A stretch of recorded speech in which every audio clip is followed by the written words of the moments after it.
Voy a invitarles a que podamos abrir nuestras Biblias o encender nuestros dispositivos electrónicos en 1 Corintios 11. Retomamos entonces nuestra serie de Corintios y en esta oportunidad vamos entonces a reflexionar acerca del capítulo 11 de 1 Corintios, del verso 2 al 16. Voy a dar lectura en la versión NBI, pero usted la puede seguir en la versión que usted haya escogido. Dice así: los elogio porque se acuerdan de mí en todo y retienen las enseñanzas, tal como se las transmití. Ahora bien, quiero que entiendan que Cristo es cabeza de todo hombre, mientras que el hombre es cabeza de la mujer y Dios es cabeza de Cristo. Todo hombre que ora o profetiza con la cabeza cubierta deshonra al que es su cabeza. En cambio, toda mujer que ora o profetiza con la cabeza descubierta deshonra al que es su cabeza. Es como si tuviera rasurada, como que si la tuviera rasurada. Si la mujer no se cubre la cabeza, que se corte también el pelo. Pero si es vergonzoso para la mujer tener el pelo corto o la cabeza rasurada, que se la cubra. Verso 7. El hombre no debe cubrirse la cabeza, ya que él es imagen y gloria de Dios, mientras que la mujer es gloria del hombre. De hecho, el hombre no procede de la mujer, sino la mujer del hombre. Ni tampoco fue creado el hombre a causa de la mujer, sino la mujer a causa del hombre. Por esta razón, y a causa de los ángeles, la mujer debe llevar sobre la cabeza señal de autoridad. Sin embargo, en el Señor, ni la mujer existe aparte del hombre, ni el hombre aparte de la mujer, porque así como la mujer procede del hombre, también el hombre nace de la mujer, pero todo proviene de Dios. Juzguen ustedes mismos. ¿Es apropiado que la mujer ore a Dios sin cubrirse la cabeza? ¿No les enseña el mismo orden natural de las cosas que es una vergüenza para el hombre dejarse crecer el cabello, mientras que es una gloria para la mujer llevar el cabello largo? Es como a ella se le hubiese dado su cabellera como velo. Si alguien insiste en discutir este asunto, tenga en cuenta que nosotros no tenemos otra costumbre, ni tampoco las iglesias de Dios. Como hemos visto en todo lo que va de este tiempo de Corintios, vamos a recordar que la iglesia de Corintios fue fundada por Pablo en su segundo viaje misionero. Corinto era una ciudad comercial con una ubicación estratégica. Esta carta nace más o menos al final de la estancia de Pablo en otro lugar, en Éfeso, hacia el año 56 después de Cristo. Y las cartas a los corintios nos van a proporcionar a nosotros, la iglesia del siglo XXI, una imagen más o menos de cómo era la comunidad cristiana formada solamente por convertidos, y estos convertidos eran gentiles. En esto, cómo vivían en una ciudad, una urbe, muy similar a lo que nosotros podemos ver y observar en nuestra ciudad. Recordemos que a lo largo de lo que hemos estado reflexionando, esta es una carta, por lo tanto no tenía capítulos ni versículos. Es un gran tema que Pablo está diciendo y tiene distintos párrafos y distintas temáticas, por lo tanto va continuando, leyendo, y todo lo que hemos estado reflexionando es como una continuidad. Por lo tanto, hay que entender que bajo esas reflexiones que hemos tenido, entendemos que el fundamento de la iglesia es Cristo. El fundamento de la iglesia es Cristo y no hay otro en el cual la comunidad deba construir sus vidas. Y eso lo hemos tenido claro y lo hemos estado reflexionando de esa manera y lo hemos aprendido. En esta sección, entonces, del capítulo 11, Pablo va a tratar ciertos temas de la vida en la liturgia de la comunidad de Corintio. Hace un tiempo, y aquí hago un paréntesis, nosotros como Iglesia de Providencia hemos tomado un camino acerca de la reflexión en cuanto a qué es la adoración. ¿Y por qué lo digo así? porque Pablo en esta sección también va a hablar acerca de cómo se adora en el lugar o en la comunidad de Corinto y va a dar unas directrices. Pero nosotros, como Iglesia de Providencia, hemos tomado un camino acerca de cómo entendemos la adoración. La adoración no es una canción lenta, ni un tiempo solamente de servicio que se haga solamente en estas 4 paredes. La adoración la entendemos como parte de nuestra vivencia como cristianos, que se hace en todos los lugares, en todas las oportunidades que nosotros vivimos y experimentamos dentro de la iglesia y fuera de la iglesia, o dentro del templo y fuera del templo. Ahí también adoramos. Entonces, no es un tiempo en que solamente adoro cuando canto a Dios, cuando sirvo al Señor en algún ministerio. Yo adoro al Señor en todo lo que es mi vida y en todo lo que es mi ser. Como cristiano y seguidor de Jesús, yo estoy adorando a Dios siempre, constantemente. Por lo tanto, ese es un paréntesis que teníamos que hacer para poder entender esta concepción. Por lo tanto, todo lo que yo hago es mi testimonio de adoración a Dios. Mi vida entera está adorando a Dios. A raíz de esto, y en el análisis que podemos observar de este texto, del capítulo 11, de los versos del 2 al 16, va a hablar acerca de un aspecto de la liturgia, y después del 17 en adelante va a hablar de otro aspecto de la liturgia en Corinto, en esta comunidad, pero que también nos sirve a nosotros para poder comprender ciertas enseñanzas. Primero que nada, tenemos que entender en estos temas, voy a referirme a 3. Primero, existe un orden jerárquico. En la sociedad que Pablo está viviendo, del tiempo que está viviendo, del siglo I, existe una sociedad jerarquizada. ¿Y en cómo nos damos cuenta de eso? En que el trato no es igualitario para hombres y para mujeres. Esto lo observamos aquí. Algunos filósofos en la antigüedad, en Grecia sobre todo, señalaban esta distinción para que podamos entender esta disparidad o esta jerarquización. Señalaban los filósofos que el nacimiento de la primera mujer es un mal o un castigo por el cual los hombres tenían que pagar. Entonces, la idea era determinada en jerarquía y la mujer en su concepción ya significaba y tenía una carga social de un mal. Era una persona que no tenía las mismas posibilidades, era un ser de segunda categoría. La cultura entendía de esta manera y bajo estos parámetros toda la sociedad. Y había otra cosa o otros indicadores que nos podían hacer entender esta situación, y que es la cultura también se normaba bajo el honor y la vergüenza.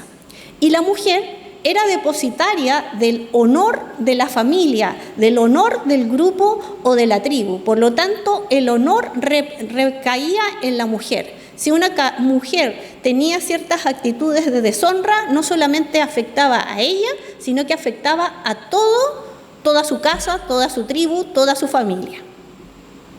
El estatus de inferioridad de la mujer se veía reflejado no solamente en esta concepción, sino también en los roles y en las labores que cada uno de los géneros realizaba, sino también en su manera de vestir. Y es por eso que el uso de velo en la cabeza significaba una señal visible de que la mujer estaba bajo autoridad del hombre.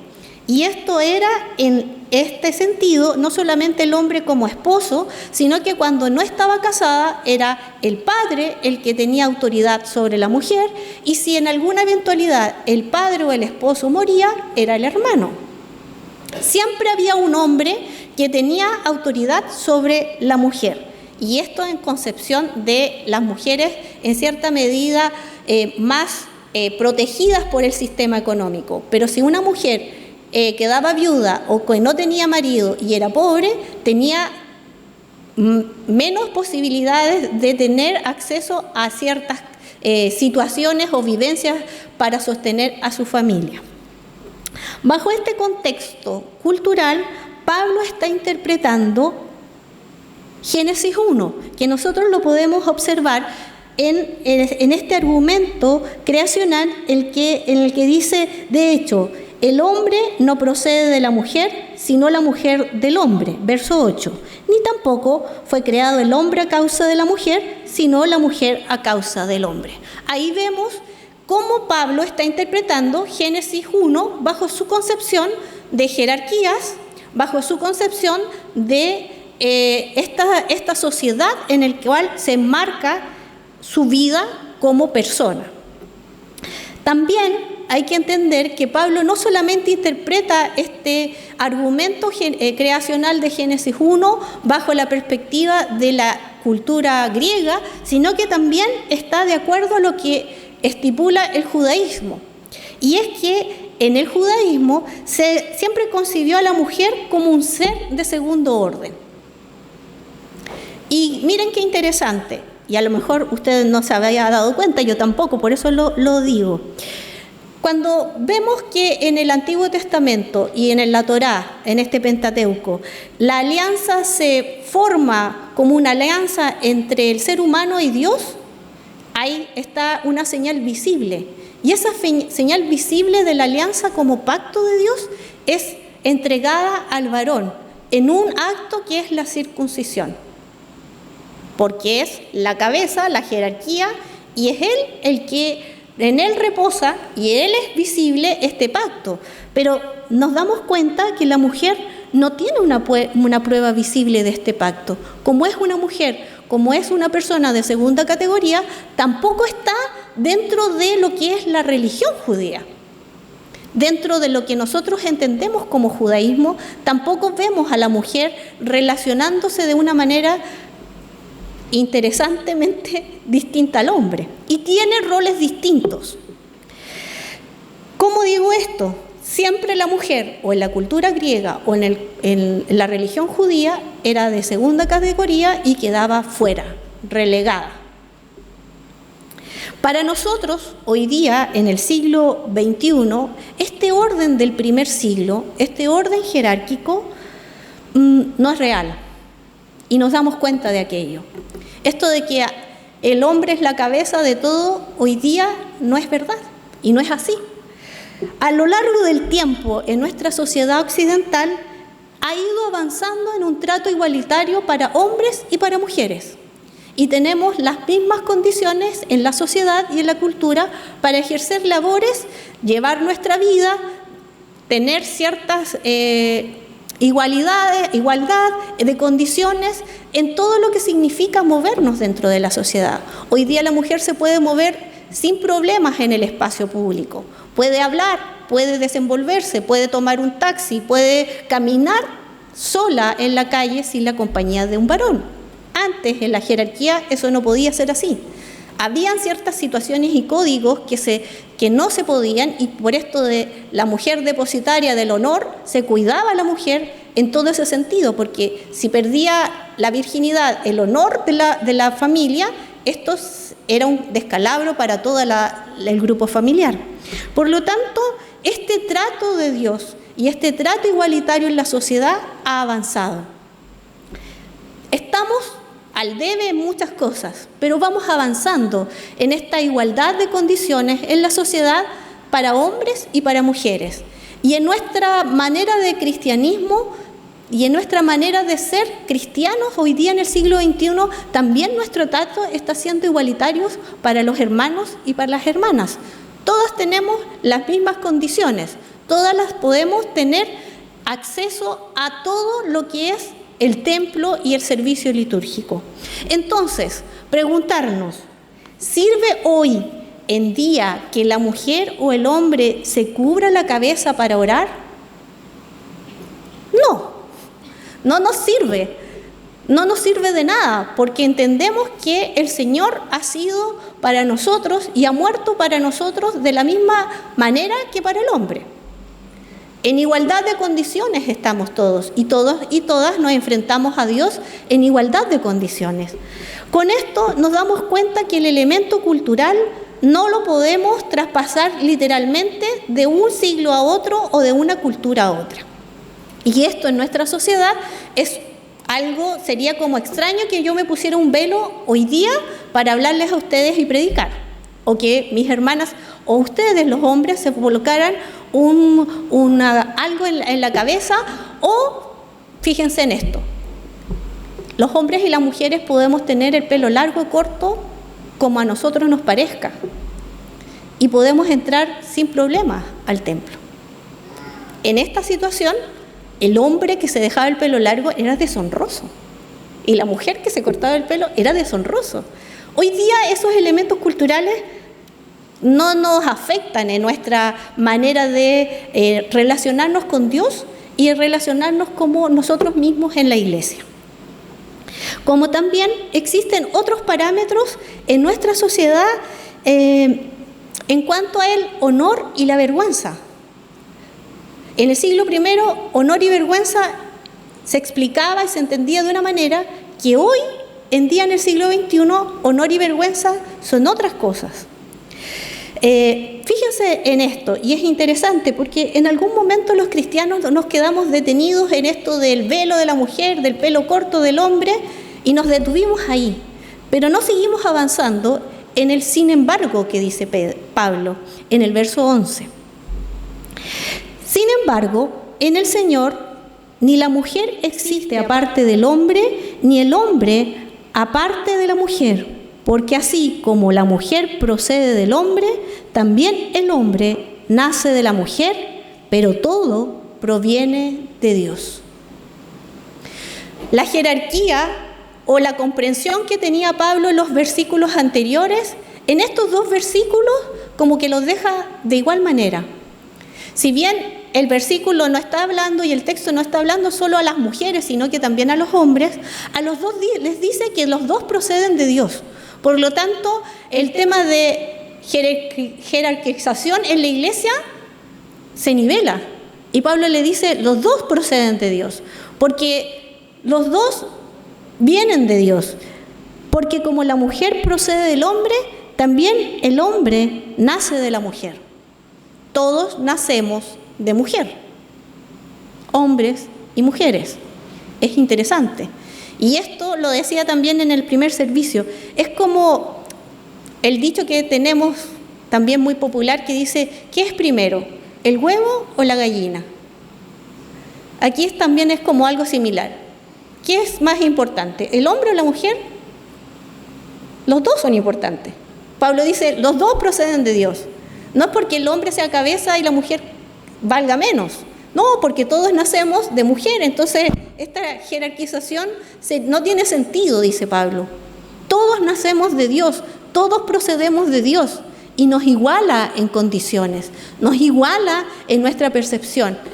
Es interesante porque, fíjense en algo, estas iglesias, estas comunidades no se constituían en un templo.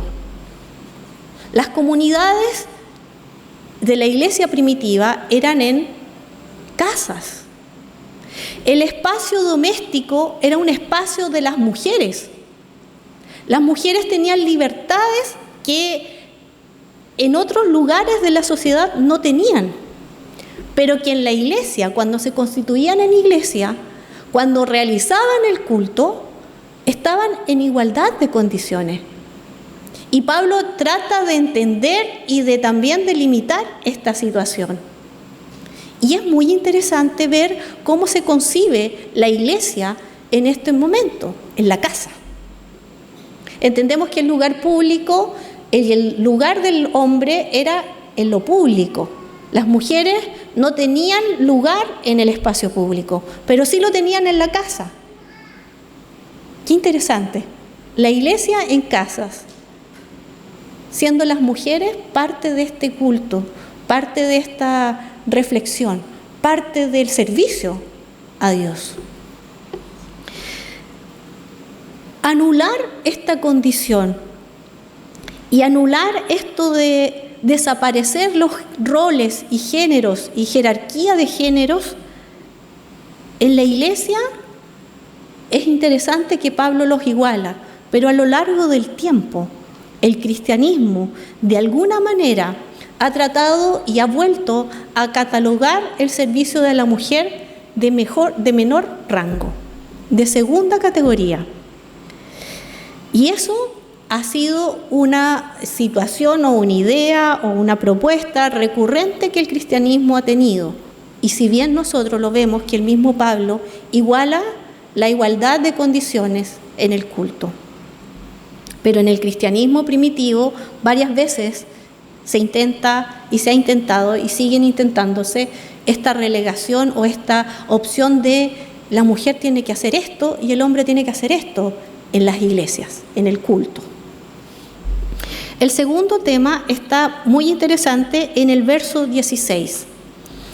Si alguien insiste en discutir este asunto, tenga en cuenta que nosotros no tenemos otra costumbre ni tampoco las iglesias de Dios.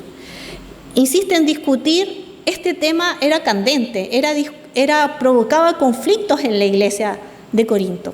Había una situación de fricción y de conflicto. ¿Cuál es ese asunto? Bueno, las mujeres tienen que ocupar velo, los hombres no tienen que hacer así, y había un conflicto en este sentido. Pero Pablo dice, si alguien insiste, no somos de esa manera. Y fíjense qué interesante que Pablo quiere evitar que la iglesia de Corinto siga teniendo este conflicto que tiene en el siglo I. Está tratando varios temas puntuales acerca de la liturgia de esta comunidad. Hay un término, una palabra que nos da como luces a entender algo para nuestro tiempo y para ese tiempo. En otras versiones, la palabra no es conflicto ni discutir, sino que es contencioso, pendiancero. Y más bien la palabra en griego es filoneikos. Este término parece ser algo así como el provocador. Significa provocador. Por lo tanto, dice Pablo, ninguna iglesia tiene la costumbre de ser pendenciera o andar violentando o provocando a la sociedad como el carácter esencial del Evangelio. La iglesia en Corinto va a tener que entender qué es lo esencial del Evangelio, de la enseñanza de Jesús, y va a tener que no ser provocativa. ¿En qué? En que si en la comunidad o en la iglesia de Corinto todos son iguales y a la sociedad les causa conflicto y le provoca ciertas situaciones de tropiezo, la iglesia, por lo tanto, va a tener que hacer en su liturgia y en su vida ciertas maneras para que la sociedad del siglo I pueda entender quiénes son los hombres y las mujeres que siguen a Jesús. Bajo ese criterio van a tener que pensar, entender y poner en práctica lo que es el Evangelio del Señor. Debemos entender que el carácter de la iglesia del siglo XXI no puede ser contenciosa, al igual que la del siglo I, ni pendenciera. Vamos a tener puntos de conflicto en la sociedad. Hoy en día, ¿cuáles serían esos puntos o esos conflictos? Si la iglesia va a tener que entender y va a tener que dialogar con la sociedad. ¿Y qué ha hecho nuestra manera de entender y comprender el Evangelio? Es que hemos cortado ciertas puentes, ciertos diálogos, ciertas maneras en que tenemos de conversar y de poder hacer que estos que no conocen al Señor, conozcan al Señor. Las enseñanzas, nuestras conductas, tienen que ser transformadas por el Señor. Eso es el ideal. Y constantemente vamos a tener que discernir qué es lo esencial. Hoy en día, en el siglo XXI, ¿qué es lo esencial para que otros puedan seguir a Cristo? cómo lo digo, cómo actúo en la vida del siglo XXI para que otros puedan seguir a Jesucristo. Por lo tanto, tengo que entender, reflexionar y vuelvo a decir, discernir qué formas voy a tener que cambiar, qué maneras voy a tener que actualizar a este siglo XXI, pero en algunas vamos a tener que decir, no podemos guardar silencio. En algunas, pero no en todas. ¿A qué me refiero a esto? Que la iglesia no puede estar en conflicto constante con la sociedad. Tenemos que reflexionar y discernir en qué momentos no vamos a guardar silencio como iglesia, pero en otros sí vamos a tener que decir, ok, esto la iglesia lo va a tener que hacer. Por ejemplo, vuelvo al velo. Hoy en día las mujeres no usan velo. Y estamos en la sociedad, vivimos en la sociedad y estamos haciendo cosas dentro de la iglesia y dentro de la sociedad sin esa cultura, sin eso que la sociedad determinaba en el siglo I, que era algo que sí las mujeres o los hombres tenían que hacer. Y lo tercero es este verso 13. Juzguen ustedes mismos si es apropiado que la mujer ore a Dios sin cubrirse la cabeza. Este verso deja a la iglesia de Corinto con un desafío. Pueden usar la razón. Además, tienen el Espíritu Santo para que en conjunto razón y Espíritu Santo puedan juzgar con criterios adecuados qué es lo apropiado para el hombre y la mujer. En capítulos anteriores en Corinto hemos visto que esta iglesia tiene una sabiduría y tiene herramientas de conocimiento de la verdad. Y la sabiduría que tienen está depositada en esta iglesia. Por lo tanto, tienen las herramientas para juzgar, discernir, junto con el Espíritu Santo, qué es lo apropiado para su vida en ese tiempo. ¿Cómo deben proceder? ¿Cómo deberían proceder en ese tiempo? Y también nos da a nosotros un desafío de juzgar nuestro tiempo. Juzguen ustedes mismos. Y hago la pregunta, ¿es apropiado que la mujer del siglo XXI ore a Dios sin cubrirse la cabeza? Juzguemos. Esta puerta abierta que deja Pablo para la iglesia de Corinto nos deja a nosotros una herramienta y una puerta abierta para todos los tiempos. Ha estado abierta. El de juzgar apropiadamente, el de ver qué cosas debemos cambiar, modificar, analizar y ver. Y eso lo tiene que hacer constantemente la iglesia en todos los tiempos, en todos los siglos. ¿Cuál será su testimonio más apropiado para que la sociedad llegue y conozca a Jesús? ¿Cuál es la manera que tenemos de organizarnos, de ser testigos, de ser discípulos y discípulas en este tiempo para que la sociedad pueda hacernos un clic y decir, estos conocen a Jesús, estos tienen una manera distinta? Algunos nos quedamos pasmados, vamos a decirlo así, al leer este capítulo. Otros hemos estado reflexionando que tiene coherencia con lo que hemos estado reflexionando no solamente en Corinto, sino que en todo lo que significa ser cristianos y cristianas hoy día. Y no nos podemos quedar callados. Hoy día la iglesia tiene igualdad de condiciones para hombres y para mujeres. Y este texto no es solo para hombres y para mujeres. Y lo que hemos visto es una visión sesgada que se le dice solo se le ha impuesto por años a la mujer ciertas cosas, ciertas aprensiones, ciertas características. Pero si descubrimos y lo leemos nuevamente, nos vamos a dar cuenta que este texto bíblico es para hombres y para mujeres. Y lo que dice Pablo es para todos los que están en la iglesia, hoy día en el siglo XXI. Con esto termino. Pablo, en el capítulo 11, corrige algunos temas acerca de la liturgia y usa la cultura del siglo I, pero mantiene los límites y se acomoda para no ser tropiezo a otros. Fíjense lo que dice, y recuerdo esto, en 1 Corintios 10:32, que lo vimos hace unas semanas atrás. No hagan tropezar a nadie, ni a judíos, ni a los que no son judíos, ni a la iglesia de Dios. Con esa mirada también debemos juzgar y discernir qué es lo apropiado para nosotros en el siglo XXI. El testimonio de la iglesia actual sigue siendo tan importante como en el siglo I. Hoy debemos continuar juzgando cómo es nuestra manera de relacionarnos con Dios.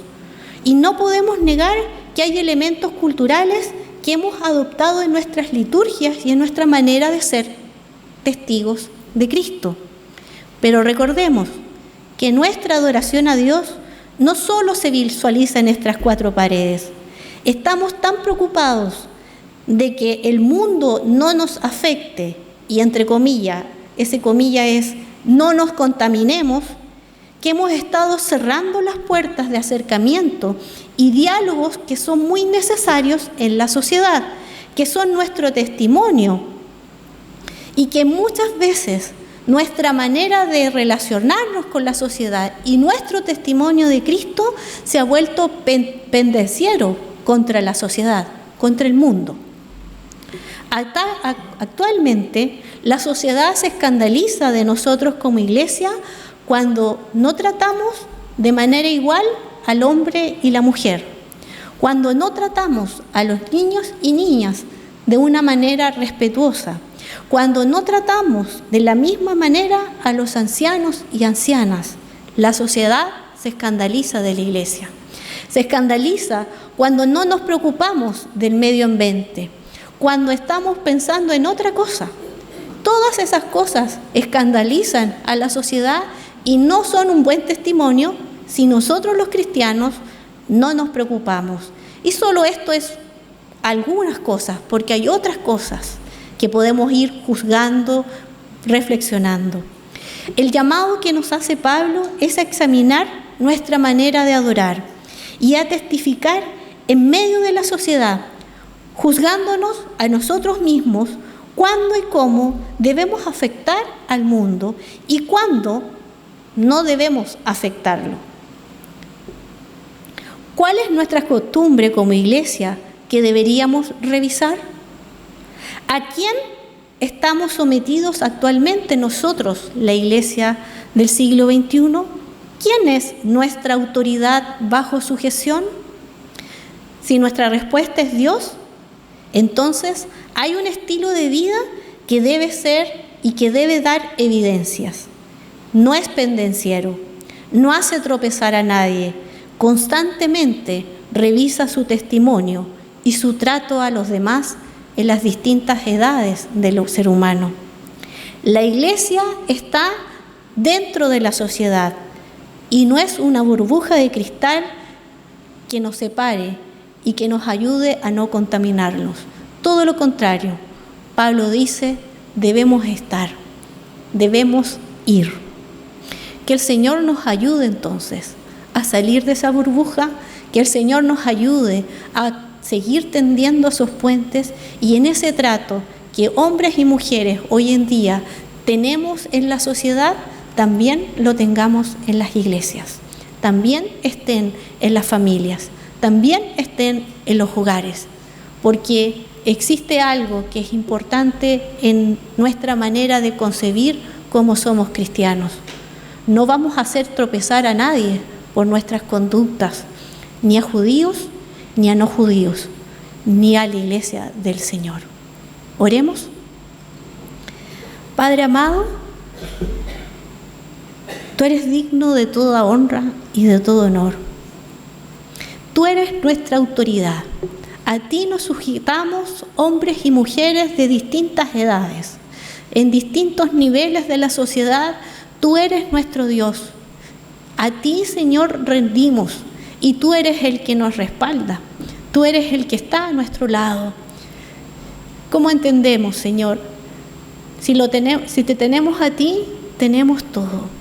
Si tenemos a Cristo en nuestra vida, estamos completos. Nada nos falta, porque tú estás en medio nuestro.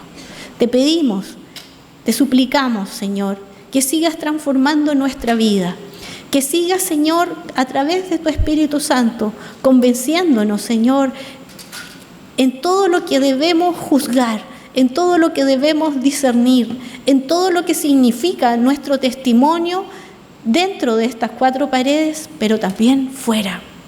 Señor, ayúdanos, guíanos, dependemos de ti. Digno eres, Señor, de recibir toda adoración de nuestra vida. Todo lo que somos, todo lo que logramos ser, lo entendemos que es bajo tu misericordia. Es por gracia. Te damos gracias por todo lo que hemos recibido, por todo lo que seguiremos avanzando, por todo lo que tú seguirás transformando nuestras vidas, nuestros hogares, nuestra sociedad. Ayúdanos a ser esos agentes, Señor, y esos instrumentos de bendición en los lugares donde estamos hoy día, en todo lo que es nuestra vida diaria. Pedimos tu dirección, pedimos tu socorro, pedimos tu ayuda, porque sin ti no lo podemos hacer. Muchas gracias, Padre, porque dependemos de ti. En el nombre de Jesús. Amén.